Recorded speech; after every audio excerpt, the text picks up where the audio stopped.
संत रामपाल जी महाराज एक ऐसे महान संत जिन्होंने अपनी सतभक्ति, तत्व ज्ञान, करुणा और सेवा के बल पर समाज में नई मिसाल कायम की है। संत रामपाल जी महाराज की अगुवाई में उनके सभी सतलोक आश्रमों से समाज कल्याण के अद्भुत कार्यों ने समाज को सुनहरे भविष्य की एक नई उम्मीद दिखाई है। संत रामपाल जी महाराज से नाम दीक्षा लेने के बाद लाखों लोगों की लाइलाज बीमारियां जैसे कैंसर, एड्स आदि ठीक हुई। संत जी के ज्ञान से प्रेरित होकर उनके अनुयायियों ने लाखों यूनिट रक्तदान किया। संत जी ने लाखों बहन बेटियों का दहेज मुक्त विवाह करवाया।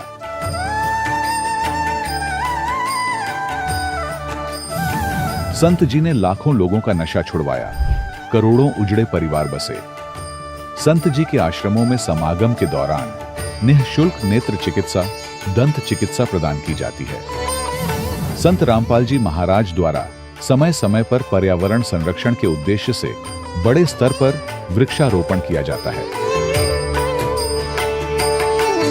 संत जी ने जरूरतमंदों को तत्काल राहत पहुंचाने के लिए एम्बुलेंस सेवा शुरू की।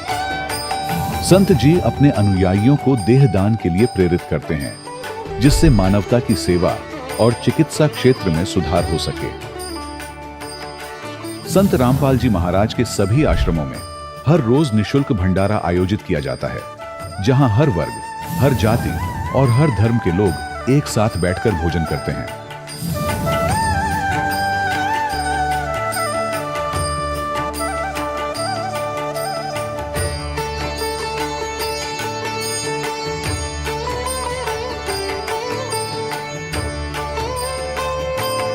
संत रामपाल जी महाराज के आश्रम में हजारों बुजुर्गों को सम्मान और प्यार के साथ जीवन जीने का अवसर मिलता है।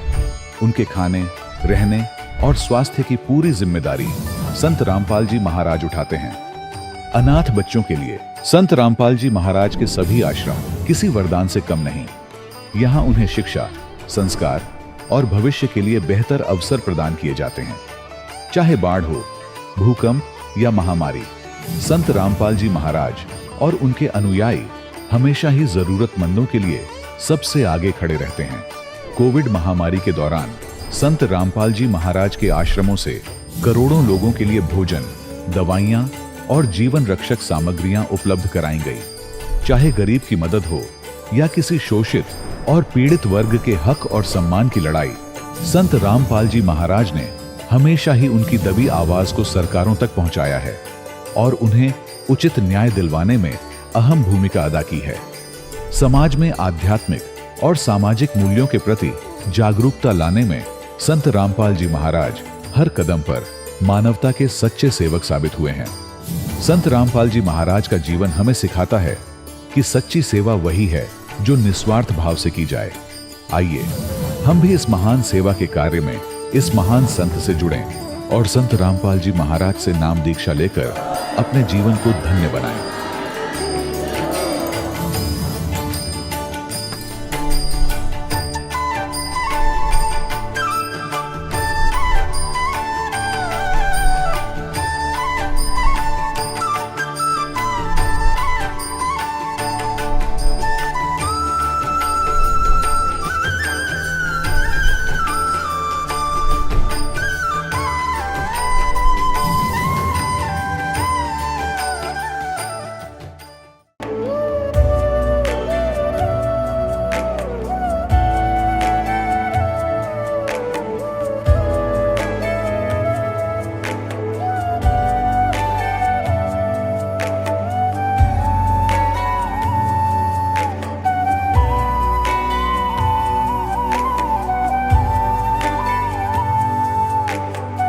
पूर्ण परमात्मा पाप कर्म दंड को भी काट सकता है।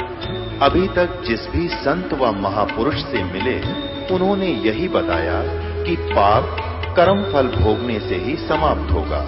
वो प्रभु कौन है जो पाप कर्म को काट देता है, वो काल के बंधन से छुड़वा देता है।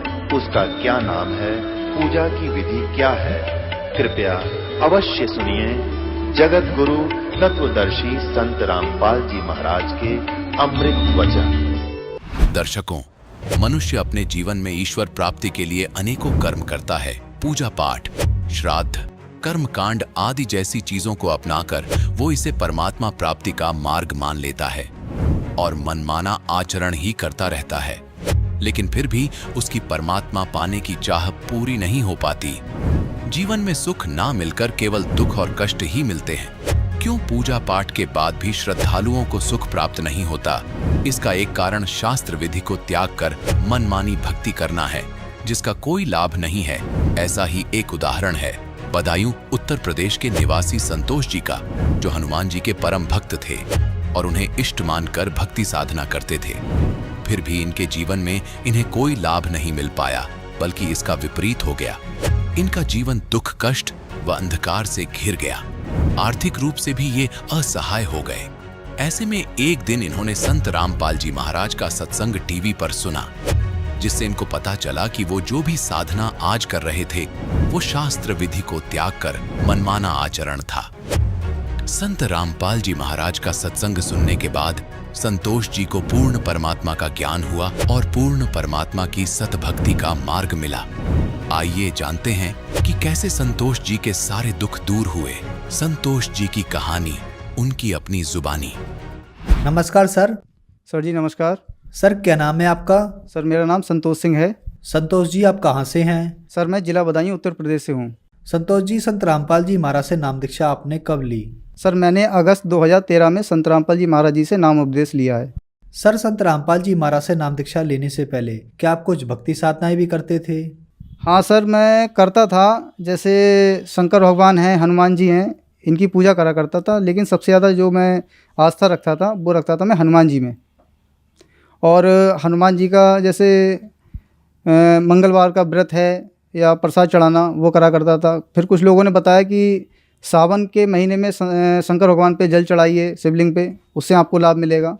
तो हम लोग सावन के महीने में शंकर भगवान का जल लाके चढ़ाया करते थे। लेकिन उससे मुझे सर कोई लाभ तो नहीं हुआ, लेकिन और हानि होने लगी। जैसे परिवार में लोग, जैसे मम्मी हमारी बीमार रहा करती थी, मैं भी बीमार रहा करता था, तो उससे लाभ तो सर कोई नहीं मिला मुझे। तो फिर आप संत रामपाल जी महाराज की शरण में कैसे आए? क्या कारण बना? सर कारण तो इसका काफ़ी लंबा है। जैसे मैंने 2010 में अपनी मैरिज की थी। सर मेरी एक बेटी हुई, वो सर काफ़ी समय तक लगभग बीमार रही, उसका इलाज भी चलता रहा, लेकिन मुझे कोई लाभ नहीं हो रहा था। मैं मंदिर है, मस्जिद है, सब जगह जाता था, लेकिन वहाँ पे जितने भी पंडित हैं या मुल्ला हैं ये हमें ठगा करते थे। तो एक बार हमारी जो पत्नी है उनकी मम्मी साधना चैनल पर सत्संग देख रही थी, तो उन्होंने देखा संत रामपाल जी महाराज जी का सत्संग आ रहा है। तो उन्होंने देखा कि संत रामपाल जी महाराज गीता के कुछ पृष्ठ खोल के दिखा रहे थे, जिस पे लिखा हुआ था कि रजोगुण, सतोगुण, तमोगुण की साधना करने वालों को राक्षस स्वभाव का धारण किए हुए मनुष्यों में नीच, और भी वेद भी दिखा रहे थे। तो उन्होंने प्रोग्राम देखा, लगभग काफ़ी दिनों तक देखती रही। उन्होंने फिर हमारी पत्नी को बताया कि बेटी ऐसे एक संत रामपाल जी हैं हरियाणा में, उनका सत्संग आता है, लेकिन वो बताते हैं कि किताबों में ब्रह्मा विष्णु महेश नासवान हैं और जितने भी धर्मगुरु हैं ये इन सभी की पूजा कराते हैं।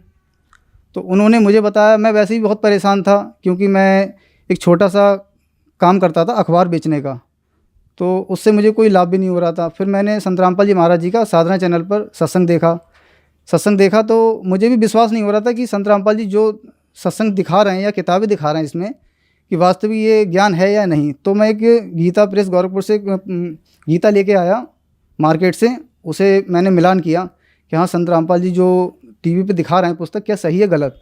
तो मैंने उसका मिलान किया तो वो सही निकला। फिर मैंने अपनी वाइफ से कहा कि भाई ये संत रामपाल जी का जो ज्ञान है, ज्ञान तो सही है, तो ये लेकिन मुझे हरियाणा जाना होगा। सर मैंने जैसे यहाँ से बदायूं से अपने हरियाणा गया संत रामपाल जी महाराज जी के आश्रम में, और वहाँ जाने के बाद वहाँ की मैंने व्यवस्था देखी कि व्यवस्था कितनी अच्छी है। फिर वहाँ पे संत रामपाल जी महाराज के कुछ हमें वहाँ पे अनुयायी मिले, उनसे मैं मिला। मिलने के बाद उन्होंने मुझे कुछ नियम बताया कि संत रामपाल जी के नियम है जैसे पान, पुड़िया, सिगरेट, दारू, मीट मछली इसका सेवन नहीं करना है।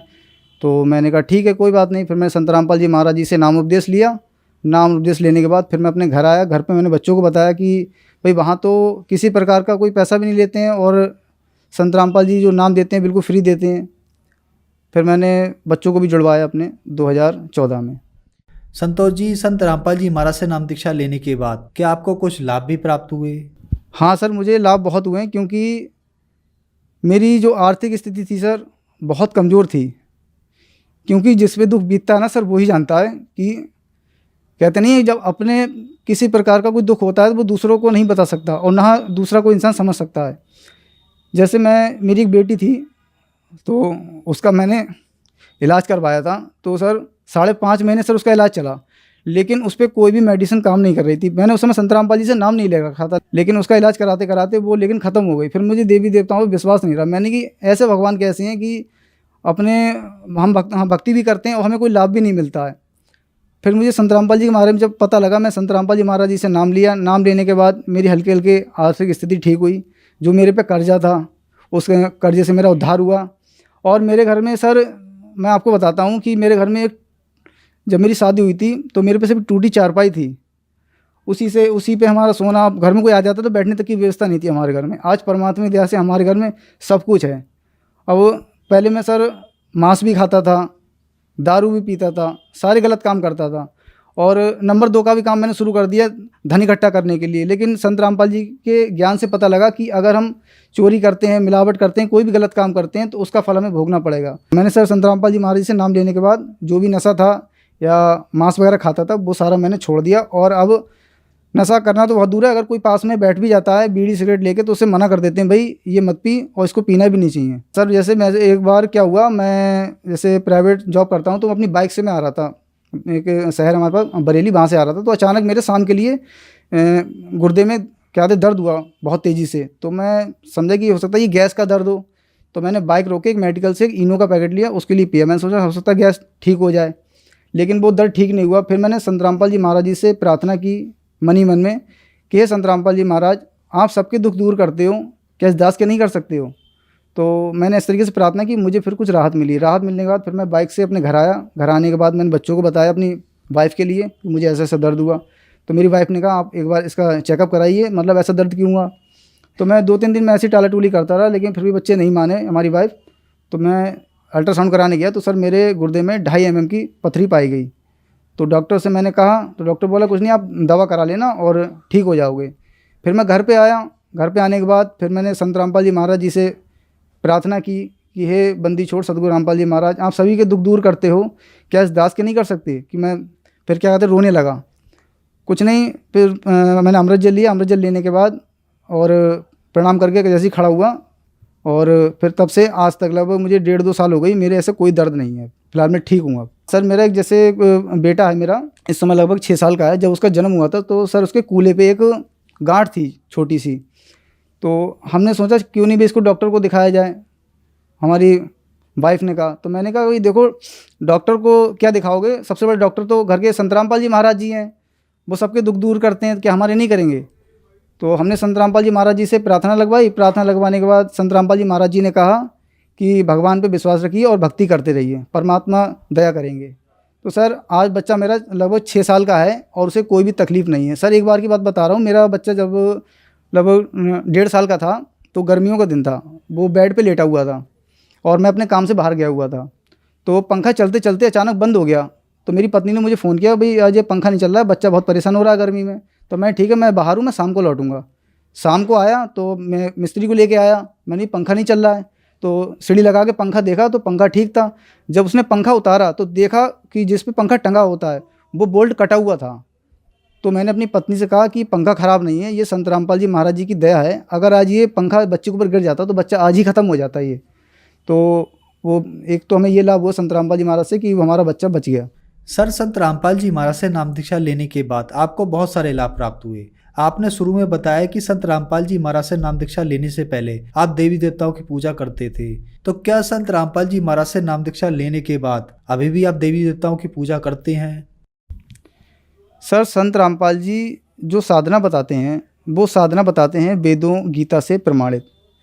लेकिन जितने भी धर्मगुरु हैं ये लोक वेद सुनाते हैं, ये बताते हैं कि ब्रह्मा विष्णु महेश ये अविनाशी हैं, ये नाशवान नहीं है। लेकिन संत रामपाल जी विद प्रूफ प्रमाण सहित दिखाते हैं गीता से, वेदों से, कुरान से, बाइबल से कि जो पूर्ण परमात्मा कबीर देव है और जो यहाँ पे ब्रह्मा हैं, विष्णु हैं, शंकर हैं, दुर्गा हैं, ये यहाँ के प्रधान हैं। संत रामपाल जी महाराज किसी भी देवी देवताओं की पूजा छुड़वाते नहीं हैं, बल्कि शास्त्रों के अनुकूल संत रामपाल जी महाराज साधना बताते हैं। संत रामपाल जी महाराज बताते हैं कि जैसे हमारे किताबों में लिखा है कि जैसे ब्रह्मा विष्णु महेश नासवान है, ठीक है। तो जितना भी समाज है, समाज को ये देखना चाहिए कि संत रामपाल जी जिन पुस्तकों से दिखा रहे हैं कि वो सही है गलत, देखते तो है नहीं और उल्टा विरोध करते हैं। विरोध इसलिए करते हैं क्योंकि जितने भी विश्व में धर्म गुरु हैं, इनकी आज दुकानें बंद हो रही हैं कि संत रामपाल जी का, महाराज का अगर ज्ञान विश्व में फैल गया तो इनकी रोजी रोटी बंद हो जाएगी। सर, जो श्रद्धालु आज आपको टीवी पर देख रहे हैं, आप उनके लिए क्या संदेश देना चाहेंगे? सर, मैं संदेश तो नहीं दे सकता हूं, लेकिन जितने भी समाज के भाई बहन लोग हैं उनसे मैं हाथ जोड़कर प्रार्थना करना चाहता हूं कि संत रामपाल जी महाराज जी का ज्ञान आप सुनिए और समझिए कि संत रामपाल जी किसी की निंदा नहीं करते हैं, किसी देवी देवता की पूजा नहीं छुड़वाते हैं। संत रामपाल जी गीता वेदों से प्रमाणित ज्ञान दिखाते हैं। तो आप सभी लोगों से हाथ जोड़ के प्रार्थना है कि संत रामपाल जी महाराज जी का आप एक बार सत्संग अवश्य देखिए और पुस्तक उनकी है ज्ञान गंगा, उसको पढ़िएगा। और आप जिस भी धर्म से आप संबंधित हैं, अपने उस धर्म की किताब को मिला के देखिए कि संत रामपाल जी महाराज जी जो ज्ञान दिखाते हैं क्या वो हमारी किताबों से प्रमाणित है या नहीं। और संत रामपाल जी महाराज का अगर ज्ञान अगर किताबों से प्रमाणित है तो आप लोग संत रामपाल जी महाराज जी से नाम दीक्षा लीजिए और अपना कल्याण कराइए। सर, संत रामपाल जी महाराज से नाम दीक्षा कैसे ली जा सकती है? सर, संत रामपाल जी महाराज जी का प्रोग्राम आता है चैनल पर, तो उस पर पट्टी आती है पीले रंग की, उस पर संत रामपाल जी महाराज जी के आश्रम के नंबर आते हैं। उन पर आप फ़ोन करके आप जिस भी स्टेट से संबंधित हैं तो आप अपने वहाँ का नाम नोट करा दीजिए। वो आपको बता देंगे कि आपके इस शहर में सेंटर बना है और वहाँ से आप संत रामपाल जी महाराज जी से नाम दीक्षा निःशुल्क प्राप्त कर सकते हैं। सर, धन्यवाद आपका। नमस्कार सर। अब जगत गुरु तत्वदर्शी संत रामपाल जी महाराज जी के सत्संग के माध्यम से उस अद्वितीय आध्यात्मिक ज्ञान के बारे में जानते हैं जिसके माध्यम से आप भी प्राप्त कर सकते हैं ऐसे आध्यात्मिक, मानसिक और भौतिक सुख जो अभी तक आपने सिर्फ मीराबाई, ध्रुव, प्रहलाद जैसे कुछ ही भक्तों की जीवन कथा में सुने होंगे। अब सुनिए तत्वदर्शी संत के संग शास्त्र अनुकूल भक्ति सत्संग, ऐसा अद्वितीय आध्यात्मिक ज्ञान जिसका है सर्वधर्मों के पवित्र शास्त्रों में प्रमाण। तो उसी समय एक कदम का पेड़ था, लगभग 200 फुट की दूरी पर, जहाँ भंडारा चल रहा था। वहाँ आकर उसी जिंदे वाले महात्मा के रूप में वहाँ पर बैठ के आके धर्मदास की, वैसे वो देख तो रहा था ऐसे ऐसे पल पल में, जब नंग आ गई अक वो बैठे महाराज जी थे नंगे पैरा नो दौड़ के नो देखा जानते कति नो वो एक चरणा नो सीने लाग गए न चपट गए, जो कर बालक अपने माता पिता के चिपक जाता है। और नो देखे नो कहे भगवान इनका छोड़ के ना जाइयो, ये परमात्मा आपका जो कहोगे सारी सुनूंगा। तब परमेश्वर ने कहा धर्मदास इन पहले फारग कर नकलिया ने, फिर बतलावांगे आपस में। अकना जी इब के ना जाइए, अग नहीं बच्चा नहीं जाऊंगा, बस विश्वास कर मेरा। अब वो एक कदम एक बार दन्यू देखे, फिर उन तो डगाने थे वो फटाफट करके फारेगे और परमात्मा को कहा आपके दास की कुटिया आ जाओ यहाँ पर थोड़ी देर, अंदर बतलावांगे। अंदर ले गया, भगवान को जैसा भी बैठने को साधन दिया, अपनी पत्नी से बुला के आजा भाग जा भाग गया, आमनी मेरा धन पा गया, मेरा धन पा गया। दोनों एक एक पैर पकड़ कर बैठ गए।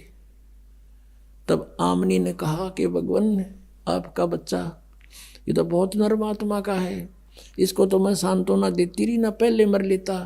ये भगवान आप तो अंतर्यामी हो, इतना दुखी नहीं करना चाहिए था अपने बच्चे को। तब परमात्मा ने कहा कि आमनी यो काल का दूत हो रहा था, ये जिसको मैं 2 बार मिला इसने सारी बात मानी, फिर किता न किता काल फिर इसका आंट लगा देता। मैं इसके साथ था, इसको मर नहीं देता बेटा, ये तो मर लेता पहले ही। इसका बड़ का डैमन है, इसका लोहा गर्म किया है।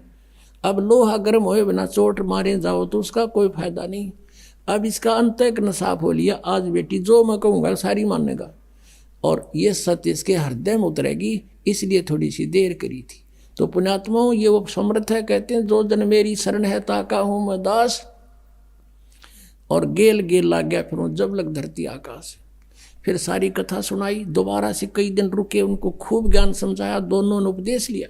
परमात्मा ने तो गवाह बनाना था उनको, धर्मदास की आत्मा को। परमात्मा तो चले गए, चले गए भी मैं अब जाता हूँ फिर आऊँगा। कुछ दिन के बाद एकदम धर्मदास जी को दर्शन दे रहे, ओनली। और कहा धर्मदास चल तुझे मैं अपना सतलोक दिखाता हूँ। पहले धर्मदास ने प्रार्थना की थी पहले कई बार, ले चल आज तुझे अपना स्थान दिखाता हूँ। सतलोक लेके गए धर्मदास को, आत्म शरीर वहीं पड़ा है, अचेत पड़ा है। 3 दिन हो गए, रिश्तेदार इकट्ठे हो गए, गाँव के इकट्ठे हो गए, नगर के लोग आने लगे। क्या हो गया कि पता नहीं क्या बीमारी होगी, बेहोश पड़ा है, कोमा में चला गया।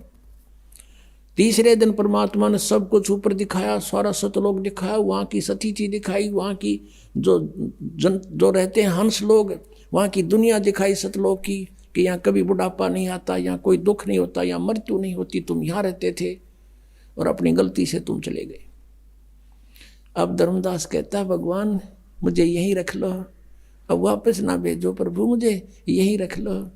मत भेजो महाराज काल की नगरी है, मोहे राख लियो महाराज काल की नगरी है, मोहे मत भेजो महाराज हमसे बिगड़ी है। वहां जाके पता चलता है कि सचमुच हमने जुल्म किया, यहां से गए किस कारण से गए। रो है, बहुत बुरा हाल कर दिया भगवान, वापस ना भेजो तो बहुत बूंदी स्थान है। तो परमात्मा ने कहा तो जा बेटा, यहाँ ऐसे नहीं आया जाता, नो तो मैं सारे ले आऊँ एक बार। तुम अपनी मर्जी से गए हो, अपनी इच्छा से वापस आओगे और इतने ही धनी बनकर आओगे जितने धनी यहाँ से बनकर गए थे। जितने धनी तुम यहाँ थे भक्ति के शक्ति, इतनी नीचे इकट्ठी करनी पड़ेगी। उसका मैं एक मंत्र दूंगा, तू चल वहाँ पर, और मंत्र दूंगा तुझे सतनाम, उसका सिमरण करना, उसके भक्ति के धन से तुम वापस आओगे। ऐसे नहीं बेटा बात बनेगी। तीसरे दिन जब वापस आत्मा छोड़ दी तो वो जा गया। तब उसको पता चला कि ये भगवान तो वहां काशी में रहता हूँ। सतलोक से जाकर पता लगा, वहां से चल पड़ा पैदल, बनारस में पहुंचा, रामानंद जी के पास पहुंचा। वहां से पता चला कि कबीर मेरा शिष्य है लेकिन मेरा गुरु भी है। तब मालिक से वहां मिले, फिर कहा कि हे भगवान आपने मेरी आंखें खोल दी, परमात्मा दीक्षा दो अब दोबारा। नए सिरे तो मालिक ने उपदेश दिया, सतनाम दिया, उसकी मोक्ष किया, सार नाम दिया और उसका कल्याण किया। बोलो सतगुरुदेव की जय हो।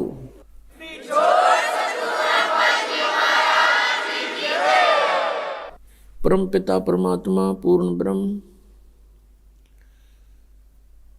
सर्व सृष्टि रचनहार सर्वे उत्पादक प्रभु, ये परम पूज्य कबीर परमेश्वर जी, ये हम सभी आत्माओं के जनक हैं, यही हमारे मालिक हैं। हम अपनी गलती के कारण हम यहाँ काल के जाल में फंस गए और हम ऐसे लोक में पहुंच गए हैं कि यहाँ जीव सुखी नहीं हो सकता। यहाँ सुख नाम की चीज नहीं। परमेश्वर पूर्ण ब्रह्म परम अक्षर ब्रह्म कबीर देव जी, कबीर साहब जी जो बनारस में काशी में एक जुल्हे की भूमिका करके 120 वर्ष तक इस धरातल पर रहे, एक जनसाधारण की लीला करते हैं। ये परमात्मा 3 सतीथि में सर्व ब्रह्मांडों की सतीथि को संभालते हैं। जैसे परमेश्वर का एक बहुत तेजो में स्वरूप है, वो सतलोक के अंदर विराजमान है और बहुत बड़ा गुमज है, बहुत सुंदर एक जैसे मंदिर नुमा एक परमात्मा का स्थान है। उसके बीच में परमात्मा का सिंहासन है, तख्त है और वहाँ परमेश्वर कबीर देव जी जो हमारे सदृश हैं, मनुष्य सदृश है उनका शरीर, उनके एक रोमकूप में करोड़ सूर्य करोड़ चंद्रमा, दोनों की मिली जुली रोशनी भी परमेश्वर के एक रोमकूप की रोशनी से फीकी रहती है। इतना तेजो में शरीर है उस परमेश्वर का। और फिर जब वो परमात्मा हमारे को यहाँ सद्बुद्धि देने आते हैं, यथार्थ ज्ञान बताने आते हैं, तब अपना अन्य रूप धारण करते हैं। उस रूप में तो वहीं रहते हैं, एक अन्य रूप धारण करते हैं हल्के तेज पुंज का। यदि वो परमात्मा उसी तेजों में शरीर युक्त यहाँ आ जावे तो हमारी आंखें बंद हो जावें, जैसे उल्लू सूर्य को नहीं देख सकता। ठीक इसी प्रकार हमारी ये चरम दृष्टि परमात्मा के उस नूरी शरीर के प्रकाश को, उस नूर को नहीं देख सकती, सहन नहीं कर सकती। इसलिए परमात्मा हल्के तेज पुंज का अपने शरीर को सरल करता हुआ, हल्का करता हुआ और यहाँ आते हैं। और यहाँ आने की उनकी दो स्थिति है। एक तो एक युग में वो पूरा जीवन जीते हैं जैसे एक जन साधारण का जन्म होता है। जैसे एक बच्चा उत्पन्न होता है, धीरे धीरे बड़ा होता है, फिर अपने रोजगार में लग जाता है, एक गृहस्थी चलाता है, ऐसे फिर वो चला जाता है, वृद्ध होता है। एक ऐसी भूमिका प्रत्येक युग में परमात्मा करते हैं। वो जन्म नहीं लेते क्योंकि वो भगवान है। वो एक शिशु रूप धारण करके छोटे बालक का और तालाब के अंदर कमल के फूल पर विराजमान होते हैं। इसलिए परमात्मा को नारायण कहा गया है। नारायण माने जल के ऊपर विराजमान होने वाला। तो वो परमात्मा एक लीला करते हैं। वहाँ से पूर्व के जो संस्कारी हंस होते हैं, बहुत अच्छी आत्मा होती है, उनको वो प्राप्त होते हैं। और फिर लीलामय तरीके से वो धीरे धीरे बड़े होने लगते हैं। वो कोई भी जलपान नहीं करते। फिर कुंवारी गायें दूध देती है परमात्मा के आशीर्वाद से। कुंवारी गायों के दूध से उस बालक रूपधारी परमात्मा की परवरिश की लीला होती है। फिर वो बड़े होते हैं तो अपने तत्व ज्ञान का प्रचार करते हैं। ये परमात्मा की दूसरी स्थिति है। और तीसरी स्थिति अर्थात यहाँ आने वाली दूसरी स्थिति, वो कभी भी किसी समय प्रकट हो जाते हैं। जैसे एक मेहमान आता है, अतिथि आता है। अतिथि का अर्थ होता है जिसके आने की तिथि पूर्व निर्धारित ना हो, कभी भी आ जावे। तो कबीर परमेश्वर, वो पूर्ण ब्रह्म, परम अक्षर ब्रह्म, कभी भी कहीं पर भी एक साधु रूप बना कर कुछ दिन कहीं रह करके कुछ पुण्यात्माओं का उद्धार कर देते हैं और अच्छी आत्मा को मिलते हैं। ये उस परमात्मा की तीसरी स्थिति है, अतिथि रूप में आने की। जैसे यजुर्वेद अध्याय नंबर 5 के मंत्र नंबर 1 में दोनों स्थिति बताई है। अग्नि तनुरसी, अग्नि माने परमेश्वर, परमेश्वर का तेजो में शरीर है, इसलिए परमात्मा को अग्नि नाम से उपमा दी गई है। अग्नि माने है तेजो में स्वरूप, तेजो में परमेश्वर। अग्नि तनुरसी है परमेश्वर, आपका शरीर है, आप सह शरीर हैं, आपका बहुत सुंदर शरीर है। विष्णुवे तवा सोमस्य तनुरसी, तवा माने उस परमेश्वर का, विष्णुवे माने सबका धारण पोषण करने के लिए, तवा माने उस, विष्णुवे माने सबका धारण पोषण करने के लिए। अमर पुरुष का, सोमस्य अमर पुरुष का शरीर है। विष्णुवे तवा सोमस्य तनुरसी, तनुअसी। तो उस परमात्मा का सबका धारण पोषण करने के लिए भी शरीर है। श्रीमद् भगवत गीता अध्याय नंबर 15 के श्लोक नंबर 1 से 4 में उल्टे लटके हुए संसार रूपी वृक्ष की स्थिति बताई है कि इस संसार को ऐसा जानो जैसे उल्टा लटका हुआ वृक्ष हो, जिसकी जड़ ऊपर न हो और तीनों शाखा रजगुण ब्रह्मा सदगुण विष्णु तम गुण शिव जी, ये शाखा नीचे को हो। और इस संसार रूपी वृक्ष के सभी विभागों को तत्वदर्शी संत ही बता सकता है। जो उसके सभी विभाग बताता है वो तत्वदर्शी संत है। उस तत्वदर्शी संत की प्राप्ति के उपरांत तत्व ज्ञान रूपी शस्त्र के द्वारा इस अज्ञान को काटकर, अर्थात इस तत्व ज्ञान को समझकर उसके पश्चात परमेश्वर के उस परम पद की खोज करनी चाहिए, जहां जाने के बाद साधक फिर लौटकर संसार में नहीं आते। गीता जी अध्याय नंबर 15 के श्लोक नंबर 16-17 में 3 पुरुष बताए हैं, 3 प्रभु, एक सरपुरुष, एक अक्षर पुरुष। सरपुरुष ये 21 ब्रह्मांड का स्वामी है, इसको ब्रह्म भी कहते हैं, सरब्रह्म भी कहते हैं, सरपुरुष भी कहते हैं। अक्षर पुरुष ये 7 संख ब्रह्मांड का मालिक है, लेकिन इन दोनों के शरीर नाशवान है। इनके अंतर्गत जितने प्राणी हैं सबके वो सभी नाशवान है, केवल जीव आत्मा किसी की नहीं मरती, वो तो कुत्ते गधे की भी नहीं मरती। इसलिए गीता जी अध्याय नंबर 15 के श्लोक नंबर 17 में तुरंत कहा है कि उत्तम पुरुष है तू अन्य परमात्मा इति उदाहरते, यह लोग तरम आवेश्य विभर्ति अवय ईश्वर है।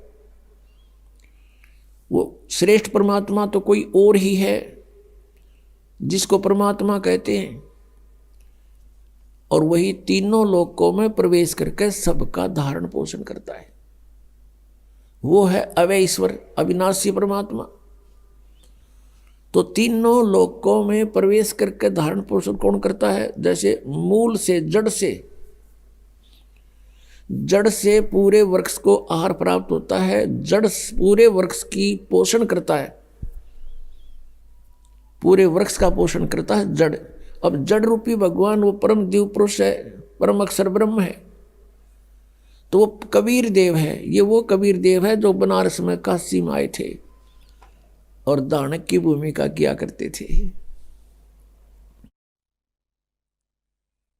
पुण्यात्माओं, हमारे सदग्रंथ जो हैं, जैसे पवित्र चारों वेद, पवित्र श्रीमद् भगवत गीता, पवित्र पुराण, इन सदग्रंथों को हम यथार्थ ज्ञान युक्त मान रहे हैं और हैं भी न्यों की न्यों। और जो इनके अंदर लिखा है वो सत्य है।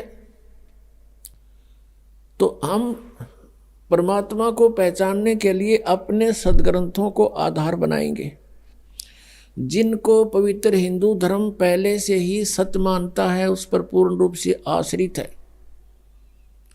तो उन्हीं सदग्रंथों से हम भगवान पहचानेंगे, उनमें क्या लिखा है और कैसी महिमा है परमात्मा की, कैसी लीला करते हैं भगवान। तो फिर परमात्मा के पहचानने में हमें कोई भूल नहीं लगेगी। अभी तक हमें भूल लगी हुई थी। हमें कोई भी बता दे ऐसा है भगवान, हम मान लेते थे, ऐसा है भगवान, हम वो भी मान लेते थे। ब्रह्मा है भगवान, हम उसको भी मान लेते थे। विष्णु है भगवान, हम उसको भी मान लेते थे। शंकर है परम शक्ति, हम उसको भी मान लेते थे, क्योंकि हमें ज्ञान नहीं था। अब जैसे ये पंथ चल रहे हैं कुछ, ये कहते हैं सतलोक में सचखंड में चलो और वहाँ परमात्मा निराकार है, सतपुरुष है ही नहीं वहाँ पर, और आत्मा ऐसे मिल जाएगी वहाँ जैसे बूंद समुद्र में। बताओ, अक्ल मारी जा रही। समुद्र में कोई कहे चलो डूबन चलांगे, कितने तैयार होंगे डूबन खातिर। यहाँ वैसे हाँ भरे जाओ बेशक, पर डूबन का टाइम आओगा जब एक नाव डूबे उड़े, सारे भाग जाएंगे छोड़ गए। तो यहाँ ये नकली पंथ चल रहे हैं। ये कहते हैं वहाँ भगवान है नहीं, निराकार ही प्रकाश है। तो वहाँ क्या करेंगे हम जाकर, जब भगवान नहीं, हम तो परमात्मा को मिलने चले हैं, परमात्मा वहाँ है नहीं। अब जैसे कोई गाय की महिमा गाता है, गाय दूध देती है, बहुत अमृत सा दूध देती है, बड़ा लाभदायक पशु है, और सभी की इच्छा होती है भी हम गाय लें, और फिर कहें गाय तो है ही नहीं, गाय तो निराकार है, या कोई ये थोड़ी हुई कोई। परमात्मा की इतनी महिमा बता रखी है वेदों में, सदग्रंथों में। जिन महापुरुषों को आकर मिले हैं उन्होंने अपने आंखों देखा, हाल भगवान का बता रखा। अब उनको हमने अनदेखा कर दिया, इन झूठों की बातों को स्वीकार कर लिया। ये नकली पंथ, जो ये राधा स्वामी पंथ, जय गुरुदेव पंथ, धन धन सतगुरु पंथ, ये सारे झूठ बोले कति 100 की 100। इनमें किसी ने भगवान नहीं मिला, कख नहीं पता इनको। अगर परमात्मा मिला होता ये निराकार बताते। सदग्रंथ सत बतावे कि उस सह शरीर है, मनुष्य दृश्य है, आंखों देखा संत बताते हैं, दानक रूप रहा करतार, और हमरे ही निहार है, हमारा सृजनहार, हमारे जैसा हमारा भगवान, हमारा उत्पत्ति करता। तो पुण्यात्माओं, दास का उद्देश्य है कि पहले हम अपने जिन सदग्रंथों को सही मानते थे उन्हीं से परिचित हों। फिर दिखता को नहीं भगवान के पहचान की और मोक्ष की कोई समस्या खत्म, क्योंकि इतना सिंपल मार्ग है, इस जैसा मार्ग नहीं। इन काल के दूतों ने काल प्रेरणा से अपनी प्रभुता दिखाने के लिए हठ योग शुरू कर दिए, सिद्धियां प्राप्ति करने के लिए खड़े होकर तप, उल्टा होकर के तप, और नरे अनुष्ठान करने लगे, सुहा सुहा करके। ये तो नाशकरण की विधि ढूंढा करते थे। एक दूसरे पर प्रभु पाकने के लिए किसी ने एक सिद्धि प्राप्त कर ली तो दूसरा ने सोचा 3 करूं मैं, और तब इससे मैं सुपरियत कहलाऊं जनता में। परमात्मा कहते हैं इस हमारे नाम में 24 सिद्धि आ जाएंगी तुम्हारे को, लेकिन इन सिद्धियों का प्रयोग ना कर लेना, ये विष का काम करेंगी। अपने आप पड़ी रहें, क्योंकि सिद्धियां हमारा सहयोग देंगी और हम इसको प्रयोग करने लगे तो फिर हानि कर देंगे हमारे को। तो इसलिए ये सिद्धियों का प्रयोग करते थे। जैसे एक सिद्धि सब सागर पीवे, एक अगस्त ऋषि थे, परमात्मा पाने के लिए घर त्याग कर जंगल में साधनाएं शुरू कर दी। अब इनकी बहुत लंबी चौड़ी कहानियां हैं। बचपन जंगल में निकल गया, 30-40 वर्ष का हो गया, फिर भ्रमण शुरू कर दी। यानी पहले बैटरी चार्ज करता था, 1 वर्ष में 6 महीने तपस्या साधना करता था, 6 महीने भ्रमण करता था गांव गांव नगर नगर में जाके। तो उसकी महिमा होगी। एक राजा की संतान नहीं थी। राजा ने उस पता लगा कि बड़े पहुंचे हुए महापुरुष हैं, जंगल में साधना करके आए हैं। तो राजा ने प्रार्थना करके अपने पास हफ्ते 10 दिन रखे, सेवा की। फिर प्रार्थना की कि हमारी संतान नहीं है। अगस्त ऋषि ने कहा ठीक है, हो जाएगी, संतान हो जाएगी। अगस्त ऋषि चले गए, पीछे से राजा के घर कन्या ने जन्म लिया। अब वो घूमता घूमता 12 वर्ष के बाद फिर उसी रेंज में आ गया। 6 महीने साधना करता था, 6 महीने ऐसे जंगल में गांव गांव नगर नगर में घूमता था। तो 12 वर्ष के बाद उसी साइड का नंबर आ गया। राजा को पता चला कि वो महापुरुष आ रहे हैं, अगस्त ऋषि। राजा ने अपने नगर की सीमा पर से लेकर वहाँ तक फूल बिछा दिए और खूब जय जयकार करवा दी, सब खड़े कर दिए नागरिक, आओ भगत के लिए। और साथ में अपनी कन्या को साथ लेकर गए। 12 वर्ष की कन्या पहले बहुत अच्छी तगड़ी हो जाती थी। तो वहाँ जाकर के कहा कि भगवान आपकी दया से मुझे एक पुत्री प्राप्त हुई है, आपके आशीर्वाद से मैं आपका आभारी हूँ। अगस्त ऋषि बड़ा खुश हुआ और प्रार्थना की कि महाराज हमारे यहाँ कुछ दिन रुको। पहले तो कह रहा था कि नहीं मैं 1 दिन से ज़्यादा कहीं नहीं रुकता हूँ। फिर उसने कहा, जाकर जब बताया कि ऐसे ऐसे आपकी कृपा से मैं पुत्री प्राप्त हुई, हम चाहते हैं आपकी कुछ सेवा करें और हमारा मन खुश होगा। तो उसने 2 दिन की हाँ भर ली और राजा ने अपनी कन्या की सेवा की करा दी। बेटा तू इनकी दी हुई है और सेवा करो महाराज की। अब धीरे धीरे वो महाराज जुड़ा 7 दिन डटा। फिर कहने लगा कि मैं तुझसे कुछ मांगना चाहता हूँ। राजा से कहा अगस्त ऋषि ने। अब राजा ने कहा जी हम क्या दे सकते हैं आपको, सब कुछ आपका ही है, मांगने की आवश्यकता नहीं, आप आदेश करो कि ये कन्या मुझे दे दो मेरी सेवा के लिए। अब राजा को पता था नाट गया तो पता नहीं कि बद्दुआ दे दे, कति नाश हो जाए मेरा। अपना छाती पर पत्थर धर के कि जो आपकी आ गया। हमले का लड़की ने जाता रहा, कर ले साधना इनकी, फिर उसको क्या हुआ, तपस्याएं करके उसने एक सिद्धि प्राप्त कर ली। आजीवन सारे जीवन में एक सिद्धि सब सागर पीवे, एक सिद्धि जो बोजुग जीवे, एक सिद्धि जल पैर न लाई, एक सिद्धि आकाश से उड़ जाई। अपने आत्मा अगस्त ऋषि ने 7 समुद्रों को एक ही घूंट में पी लिया। अब फिर प्रार्थना की उससे अन्य ऋषियों ने, देवताओं ने कि भगवान यहाँ तो सब आओ भाव बिगड़ जाएगी, एटमॉस्फेयर चेंज हो जाएगा, और आप दया करो, हमारे ऊपर रहम करो। रहम कर दिया, उल्टा ही कुरला कर दिया, 7 समुद्र भर गए। अपने आत्माओं, आज हम अध्यात्म ज्ञानहीन हो लिए कति। इन नकली ऋषि संतों महंतों के कारण इन कह का पता नहीं, हमें नास्तिक का दूसरा रूप बना दिया कि भगवान ऐसा नहीं कर सकता, ये सब झूठ बोलने की बातें हैं। नहीं, अध्यात्म के अंदर बहुत बड़ी प्रबल शक्ति है, ऐसा बिल्कुल संभव है। लेकिन ये हमने चाहिए नहीं थी, इनकी आवश्यकता नहीं थी, अज्ञानता के कारण ये किया। क्या कहते हैं परमात्मा, कहते हैं कि डंब कर डूंगर चढ़े, लोग दिखावा करते हैं। ये तपस्या करने वाले ऊंचे से स्थान पर बैठेंगे जहाँ से दूर तो दिखे सबने महात्मा वो बैठा, और फिर आंख मीच कर बैठा रहे, फिर उसकी सेवा शुरू हो जा, लोग आन जान लग जा, उसकी महिमा हो जाए। वह महिमा की भूख है।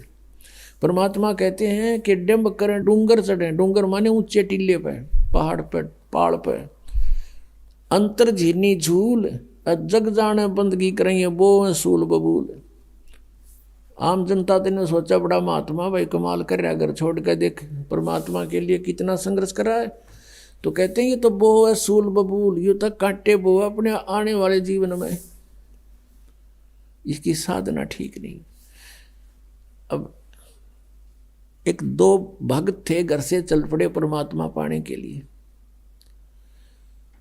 उनको एक महात्मा मिल गए जिसका बहुत बोलबाला था, बड़े सिद्ध पुरुष कहां थे।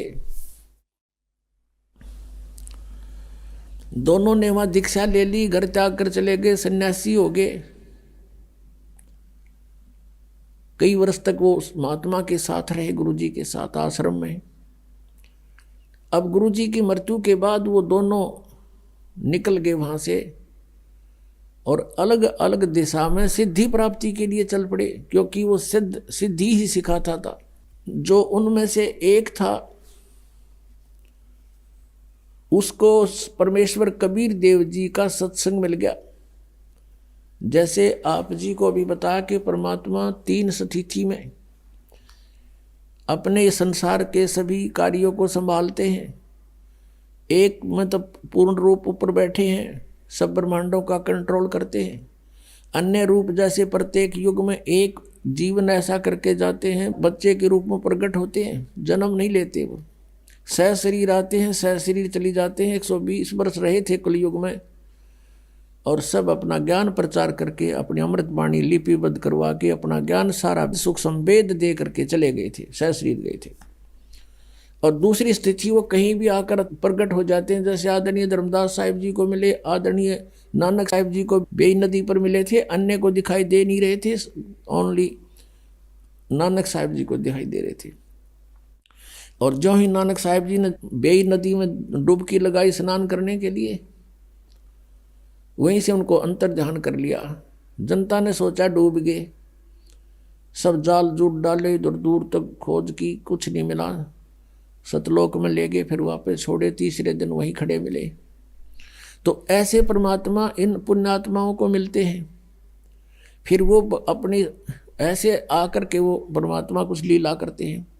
इसी प्रकार वो कहीं प्रकट होकर के कुछ दिन कुछ क्षेत्र में रह जाते हैं, कोई उनका गांव नाम पूछते हैं तो वो गोल मोल कर जाते हैं, संतों के गांव नहीं पूछा करते, तो जनता भी नहीं ज़्यादा खोजबीन करा करती, ना कोई मीडिया ऐसे कोई साधन थे। जैसे आजकल टेलीफोन है, नाम बता दे जब गांव, वहाँ पूछ लें करके भाई यहाँ का कोई आदमी है।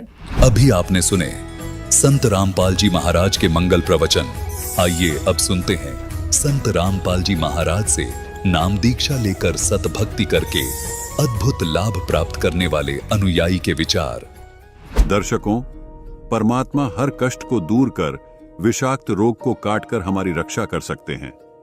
ये तभी संभव है जब हम शास्त्र अनुसार भक्ति साधना करें। आज आपको हम एक ऐसे अनुभव से रूबरू करवाने जा रहे हैं जिनके जीवन में दुखों का अंत नहीं था, परंतु जब इन्होंने सच्ची श्रद्धा से परमात्मा पर दृढ़ विश्वास करके साधना की तो इनके साथ अनेकों चमत्कार हुए।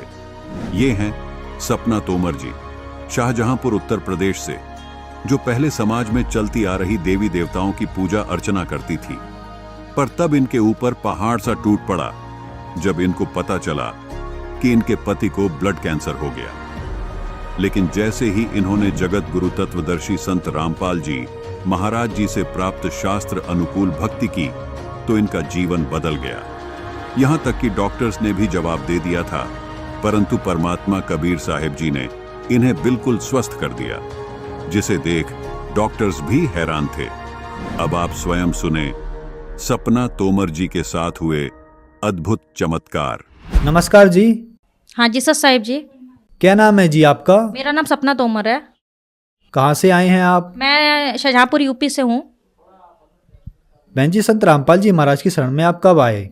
मैं जी 13 अप्रैल 2014 में सदगुरु रामपाल जी महाराज जी की शरण में आई थी। संत रामपाल जी महाराज से नाम दीक्षा लेने से पहले आप क्या भक्ति साधनाएं करती थीं? मैं साधना जैसे ब्रह्मा विष्णु महेश दुर्गा माता और इन्हीं की पूजा करती थी। संत रामपाल जी महाराज की शरण में आने का क्या कारण बना? कैसे आना हुआ? मैं सदगुरु रामपाल जी महाराज जी की शरण में ऐसे आई कि मेरे पापा जी ने 2013 में नामदान लिया था और वो टीवी पे सत्संग देखते थे गुरुजी का। तो उनको जब गुरुजी संत रामपाल जी महाराज गीता कुरान और गुरु ग्रंथ साहिब और बाइबल जब खोल के दिखाते थे प्रमाण सहित, तो मेरे पापा जी ने जब देखा कि ये तो गीता का सब वर्णन बता रहे हैं कि इसमें ब्रह्मा विष्णु महेश के से भी ऊपर कोई भक्ति है, ओम तत्सत से ऊपर, तो मेरे पापा ने ये ज्ञान समझ के और दीक्षा फिर लेनी चाहिए। उन्होंने मुझे बताया कि बेटा संत रामपाल जी महाराज पूर्ण परमात्मा हैं, कबीर परमात्मा का अवतार है, उनसे दीक्षा ले लो। तो मैंने एक दिन ये सोचा कि पापा आप ले लो दीक्षा 2013 में, और मैं उस टाइम एमए फाइनल कर रही थी। तो मैंने कहा पापा मैं 2014 में लूँगी और अभी मुझे 1 साल मौज मस्ती करनी है। मैं 1 साल बाद खुद अपने आप अपनी इच्छा से अपनी खुशी से उनकी शरण में चली जाऊँगी। तो 2014 13 अप्रैल की बात है, मैं सदगुरु रामपाल जी महाराज जी की शरण में हिसार बरवाला आश्रम में जाके मैंने उनसे दीक्षा प्राप्त की। बहन जी, संत रामपाल जी महाराज से नाम दीक्षा लेने के बाद आपको क्या लाभ प्राप्त हुए? हाँ जी, मुझे काफ़ी लाभ हुए। मेरे जो हस्बैंड हैं उनको जैसे कि पथरी की प्रॉब्लम थी, 1 साल से 2 साल से वो पथरी की उनको दिक्कत थी, ये थी, और फिर पाइल्स की प्रॉब्लम शुरू हो गई। डॉक्टर के वहाँ अल्ट्रासाउंड करवाया तो उनको 5 mm की उनको पथरी बताया डॉक्टर ने कि ये हैवी हो गई है और इसका इलाज करवाओ, ऑपरेशन करवाओ। तो डॉक्टर ने बोला कि ऑपरेशन होगा, तो उन्होंने ऑपरेशन नहीं करवाया। फिर संत रामपाल जी महाराज जी से मैंने प्रार्थना लगाई और परमात्मा ने उनकी पथरी ऐसे गायब कर दी जैसे पथरी थी ही नहीं उनको कभी, और ये लाभ हुआ। फिर उसके बाद में कुछ टाइम बाद 2-3 महीने बाद उनको पाइल्स की प्रॉब्लम हो गई, बवासीर की। तो एक संत रामपाल जी महाराज जी से जुड़े भगत जी हैं, तो उन्होंने बोला कि मैं देसी दवाई जानता हूँ, कुछ दूंगा और देखो उससे कुछ आराम मिल जाए। तो वो दवाई जो थी वो लेकर आए और लाने के बाद में उनको दी, लेकिन उससे कुछ खास फ़ायदा नहीं फिर भी मिला। वो बैठ भी नहीं पाते थे, उठ भी नहीं पाते थे, चल भी नहीं पाते थे, उन्हें पकड़ के ले जाना पड़ता था और उनको मतलब वॉशरूम ले जाने में भी दिक्कत होती थी और बड़ी प्रॉब्लम से गुजर रहे थे। लेकिन संत रामपाल जी महाराज से मैंने प्रार्थना लगाई कि परमात्मा ऐसे ऐसे मेरे हस्बैंड को दिक्कत है, वो आप ही परमात्मा दया करना। तो गुरु जी ने बोला कि संत रामपाल जी महाराज जी ने बोला कि हाँ परमात्मा दया करेंगे, आप भक्ति करो। तो फिर कुछ टाइम बाद 2-3 महीने बाद उनको आराम होने लगा और आज वो टाइम है 1 साल हो गया है। अब वो पाइल्स की प्रॉब्लम से भी उनको छुटकारा मिल गया है। उनको छुटकारा संत रामपाल जी के महाराज का आशीर्वाद मिला, उन्होंने भक्ति करी, उनके जो मंत्र जाप थे उनमें इतनी शक्ति थी कि वो उच्चारण करने के बाद में उनको शारीरिक लाभ मिलने लगा। और उसके बाद में एक बहुत बड़ा संत रामपाल जी महाराज ने ये लाभ दिया मेरे हस्बैंड को कि वो उनको एक बार क्या हुआ कि डेंगू हो गया था। तो हम दिल्ली में जीटीबी हॉस्पिटल है, हम वहाँ पे उनको एडमिट करवाया और ये 2018 की बात है। 23 अक्टूबर की, और उससे 1 महीने पहले ही मेरी बेटी हुई थी 23 सितंबर 2018 को। तो मेरी बेटी हुई थी, घर में सब खुश थे, अच्छा लग रहा था कि चलो परमात्मा संत रामपाल जी महाराज की दया से आज हमारे घर में एक बेटी है। और उसके 1 महीने बाद ही हमारे हस्बैंड की डेंगू उनको हो गया, तो उनको रेफ़र करा जीटीबी में। वहाँ 2 दिन एडमिट रहे, उनका खास ट्रीटमेंट वो सरकारी हॉस्पिटल में नहीं हो पाया, इस वजह से उनकी हालत और ख़राब होती चली गई। तो मेरे ससुराल वालों ने बोला कि ऐसा है कि तू जो जब से घर में आई है तब से तू भक्ति कर रही, तब से मेरे बेटे को आए दिन ये बीमारियाँ घेरे पड़ी हैं और तेरी वजह से ऐसे ऐसे हो रहा है। तो मैं संत रामपाल जी महाराज जी के आगे रोने लगी। मैं कह रही नहीं परमात्मा, आज ये लोग ऐसे बोल रहे हैं, इन्हें नहीं पता ये परमात्मा ही आए हैं, लेकिन परमात्मा मेरी परीक्षा ले रहे हैं कि मैं कहीं डगमगा ना जाऊँ। आज मैं परमात्मा कहते हैं ना कि अगर श्रद्धा है और विश्वास है तो परमात्मा वो खरे उतरेंगे उस पर। तो परमात्मा ने क्या करा कि वहाँ से उनको हटा के स्टीफन में हम लोग ने एडमिट करवा दिया। तो वहाँ पे उनकी प्लेटलेट्स नहीं बढ़ रही थी, उनको बहुत सारे ट्रीटमेंट दिए गए देसी और वैसे भी उनको फ़ायदा नहीं हुआ। फिर क्या हुआ कि एक दिन मैं उनसे हॉस्पिटल मिलने गई अपने बच्चे के साथ में, बेटी के साथ में। तो मैंने उनको संत रामपाल जी महाराज जी जो हम लोग को अमृत जल देते हैं, तो वो अमृत जल मैंने उनके मुंह में डाला। जब उनको इतना मतलब ब्लड कैंसर इतना बढ़ गया था अंदर कि उनका मुंह नहीं खुलता था, मुंह भी बंद हो गया था, ऐसे दोनों दांत ऐसे आपस में टकराते थे, बंद हो गया था। तो फिर उनकी एक उंगली भी मुंह में नहीं जाती थी, वो मुझे बता रहे थे, वो बोल भी नहीं पा रहे थे, मुझसे बात नहीं कर पा रहे थे। तो मैंने संत रामपाल जी महाराज जी का दिया हुआ अमृत जल उनके मुँह में डाला, तो कुछ ही क्षण बाद उनका मुँह इतना खुलने लगा, यानी कि वो मुझसे बात करने लगे। तो मुझे वहाँ एकदम से रोना आ गया कि परमात्मा आप, मुझे तो विश्वास है लेकिन मैं अपने ससुराल वालों को कैसे विश्वास दिलाऊं कि इतनी बड़ा चमत्कार परमात्मा कर सकते हैं। आज देखो अब वो बोलने लगे मेरे हस्बैंड। फिर उनका वहाँ ब्लड कैंसर, उनकी रीढ़ की हड्डी का पानी निकाला गया। तो उन डॉक्टरों ने बोला कि रीढ़ का हड्डी का पानी निकाला तो टेस्ट के लिए गया, बोले इनको तो ब्लड कैंसर है। अब ब्लड कैंसर सुन के सबके मतलब होश उड़ गए कि अब तो मेरा लड़का नहीं बचेगा। लेकिन मुझे विश्वास था संत रामपाल जी महाराज पे कि परमात्मा सत्संग में ये बताते हैं कि जो स्त्री सद्गुरु रामपाल जी महाराज की पूर्ण परमात्मा की जो भक्ति करती है वो कभी विधवा नहीं होती, और जो माता पिता पूर्ण परमात्मा की भक्ति करते हैं, सद्भक्ति करते हैं, उनके सामने उनके बच्चों की मौत नहीं होती। तो मुझे ये विश्वास था, मुझे उनकी वो बात याद आ गई। मैंने कहा कुछ भी हो जाए मेरे सामने मतलब मेरे पति नहीं जाएंगे। फिर क्या हुआ कि उनका वहाँ वो 1.5 महीने एडमिट रहे स्टीफन में। फिर उनको रेफ़र कर दिया रोहिणी में संजय गांधी हॉस्पिटल में। फिर उनका वहाँ ट्रीटमेंट चला ब्लड कैंसर का ट्रीटमेंट चलते चलते उनको काफ़ी टाइम हो गया, कम से कम हमारे घर में 15-16 लाख रुपए उन्हीं के इलाज में ख़त्म हो गए। और मेरी एक छोटी बेटी थी, मैं भी दुखी थी कि परमात्मा ने आज संत रामपाल जी महाराज ने आज बेटी भी दी और उसके बाद में हमारे हस्बैंड की ऐसी तबीयत खराब हो गई। फिर भी मुझे विश्वास था कोई नहीं, आज मेरी फैमिली इधर उधर हो गई, एक दिन फिर हम एक होंगे और परमात्मा की भक्ति करेंगे और हम लोग को लाभ होगा। फिर उसके बाद में फिर उनको डॉक्टर ने बोला कि ठीक है अब आपका, फिर संत रामपाल जी महाराज की शरण मैंने प्रार्थना लगाई, मैंने गुरु जी के आगे जोत जलाई। शाम को मेरे भगत जी का हस्बैंड का फ़ोन आया कि ऐसा है कि अब मैं नहीं बचूंगा और अब बस तू प्रार्थना कर लेना जो तुझे करना हो और मैं अब नहीं बचूंगा। तो मेरे ससुराल वालों ने ये बोला कि ऐसा है तू संत रामपाल जी की भक्ति कर रही है, तभी मेरे लड़के को मतलब ऐसे ऐसे दिक्कत झेलनी पड़ी, तो एक काम कर, एक मेरी मौसिया सास है, उन्होंने बोला कि एक काम करो, बोली कि हनुमान चालीसा का पाठ करना तू शुरू कर दे। तो मैंने कहा मैंने सतगुरु रामपाल जी महाराज जी की जिस दिन से शरण ग्रहण करी है वो जब तक मेरी सांस नहीं खत्म होगी तब तक मैं सतगुरु रामपाल जी महाराज के अलावा किसी और की भक्ति क्या मैं किसी की कुछ भी नहीं करूँगी। तो मैंने ये दृढ़ कर लिया था, मैंने कहा करेंगे परमात्मा ही, सत रामपाल जी ही महाराज ठीक करेंगे और कोई दुनिया की ताकत नहीं है जो मेरे हस्बैंड को ठीक कर सके। तो वो मेरे पे प्रेशर पड़ रहा था और मैं घर में अकेली पड़ गई थी, मेरा छोटा बच्चा था, तो मैं बहुत दुखी हो गई। तो मैंने गुरुजी के आगे शाम को दीपक जलाया, मैंने, बच्चा मेरा गोद में था और दीपक जला के मैंने अपने बच्चे को भी दंडवत प्रणाम करवाया, मैंने भी किया। और करने के बाद में मैंने गुरुजी का परमात्मा आप अगर समर्थ हैं और परमात्मा है और मुझे इतना विश्वास है तो मेरा विश्वास मत टूटने देना। और ये लोग मुझे जो ताना मार रहे हैं आज, मतलब मुझे इतना सब कुछ कह रहे हैं, उसके बावजूद मतलब ऐसा कर देना कि इनकी बोलती बंद हो जाए। तो सतगुरु रामपाल जी ने महाराज ने ऐसा चमत्कार करा मेरे साथ कि 2-3 दिन बाद उनकी रिपोर्ट जो आई ब्लड कैंसर की तो वो निगेटिव आई। तो मैं इस चीज़ को यही कहूँगी कि परमात्मा मुझे इतना लाभ दे दिया। तो संत रामपाल जी महाराज ने इतना हमको लाभ दिया कि उनकी प्लेटलेट्स जो थी वो निगेटिव आई, वो बढ़ गई जो घटी हुई थी, और रिपोर्ट एकदम नॉर्मल आई। और आज मेरे हस्बैंड जो है एकदम स्वस्थ है, ठीक है और भक्ति कर रहे हैं। संत रामपाल जी महाराज ने ये लाभ दिया मेरे पति को कि एक दिन मेरे जो हस्बैंड थे वो अपना ट्रीटमेंट करवाने, रिपोर्ट अपनी जांच करवाने जा रहे थे हॉस्पिटल। तो रास्ते में मेट्रो में बैठे हुए थे तो उनकी जो पल्स थी, हार्ट बीट थी, वो बहुत फास्ट हो गई, 230 हो गई थी। तो एकदम से फिर मेरे पास फ़ोन आया कि मैं अब गया, अब मैं नहीं बचूंगा।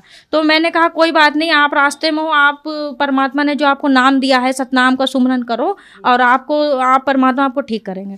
तो जैसे तैसे वहाँ गए हॉस्पिटल, वहाँ जाके फिर उन्होंने, डॉक्टर ने बोला कि आपको ऐसे ऐसे हार्ट का ऑपरेशन होगा, आपके दिल में जो जहाँ से तरंग निकलती है तो आपकी एक जगह से नहीं 2 जगह से निकल रही है, तो वो दूसरी वाली बंद करनी पड़ेगी, वो ब्लॉक बंद करना पड़ेगा। तो भगत जी हमारे हस्बैंड ने बोला कि ठीक है, हम सोचेंगे, बताएंगे। फिर वो घर आए, डिस्कस करा, तो मैंने कहा ठीक है, जब वो कह रहे हैं तो करवा लीजिए। दिक्कत ज़्यादा थी उस टाइम। फिर वो क्या नाम, गुड़गांव मेदांता हॉस्पिटल है, फिर वहाँ पे जाके उन्होंने डॉक्टर से परामर्श ली, डिस्कस करा और फिर वो एडमिट हुए। उसके बाद में उनका हार्ट का ऑपरेशन हुआ। तो संत रामपाल जी महाराज ने, मतलब उनका जो हार्ट का ऑपरेशन हुआ फिर वो ठीक हो गए। तो संत रामपाल जी महाराज ने मुझे इतने लाभ दिए कि जिसका मैं गुणगान नहीं कर सकती। हाँ, एक बात और बताऊँगी, संत रामपाल जी महाराज ने हम लोग को दोबारा जीवन दान दिया, मेरे पूरे परिवार को, मेरे पति को और मुझे, मतलब सब कुछ आज अच्छा है मेरे घर में। और एक बात और मैं कहूँगी कि जब मेरे हस्बैंड वहाँ हॉस्पिटल में थे तो उनको काल के दूत आ गए थे लेने, उनका एंड टाइम आ गया था। तो एक बार क्या हुआ कि रात का टाइम था तो उनकी पल्स ही बंद हो गई थी, चलनी, नब्ज चलनी बंद हो गई थी। तो फिर पूरे हॉस्पिटल में कोहराम मच गया कि अब मतलब बहुत परेशान हो गए, और मेरे भगत जी को भी नहीं पता चला ये हुआ क्या। फिर थोड़ी देर बाद क्या हुआ, उनकी पल्स वापस आ गई। तो डॉक्टर भी अचंभे में पड़ गए, ये हुआ क्या कि एक इंसान मरने के बाद दोबारा कैसे जिंदा हो गया। तो फिर मैं जब हॉस्पिटल दोबारा गई उनसे मिलने, तो मैंने बताया वहाँ पे अपने आसपास के लोगों को कि मैं संत रामपाल जी महाराज जी की शरण में हूँ, और उन्होंने ही मेरे पति को दोबारा जीवन दान दिया है और मौत के मुंह से वो निकल कर बाहर आए हैं। ये लाभ मुझे दिया। सबसे बड़ा सुख तो मुझे यही मिल गया कि मेरा पति आज ठीक है और स्वस्थ हैं। परमात्मा की दया से संत रामपाल जी महाराज की इतनी बड़ी मुझ पर कृपा हुई। मेरी मौसिया सास थी, यहाँ तक कि मेरी सासू माँ थी, वो ये कहती थी कि तू ये भक्ति कर रही, इसमें कोई दम नहीं। जैसे कहते ना, एक डॉक्टर से इलाज ठीक ना हो तो दूसरे डॉक्टर से ट्रीटमेंट करवाना चाहिए। लेकिन मुझे पता था कि सारे डॉक्टर फेल हो जाएंगे, लेकिन जो अंत में जो संत रामपाल जी महाराज है ना, वो वही डॉक्टर है, वो वही ठीक करेंगे। इधर उधर भटकने की ज़रूरत नहीं है। तो मेरे घर में किसी को विश्वास नहीं था, लेकिन मुझे विश्वास था, और आज संत रामपाल जी महाराज ने मुझे वो राह दिखाई, मेरा विश्वास अटल बनाए रखा, और आज मैं बहुत ही अपने में गर्व महसूस करती हूँ कि संत रामपाल जी महाराज की शरण में हूँ और आजीवन भक्ति करूँगी। बहन जी, जो श्रद्धालु आज आपको देख रहे हैं, आप उनको क्या संदेश देना चाहेंगी?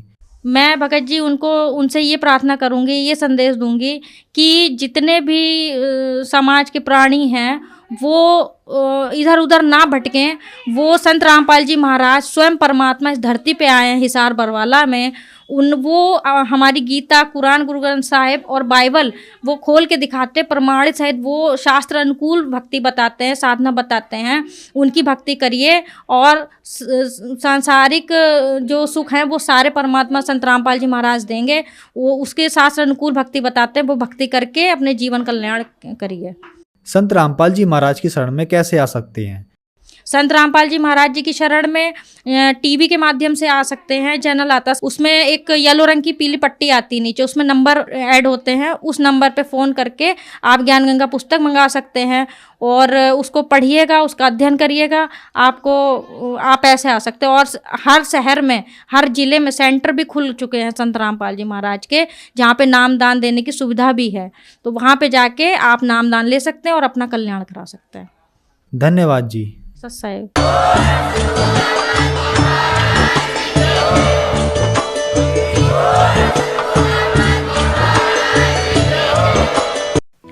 आप सुन रहे थे जगत गुरु तत्वदर्शी संत रामपाल जी महाराज के मंगल प्रवचन।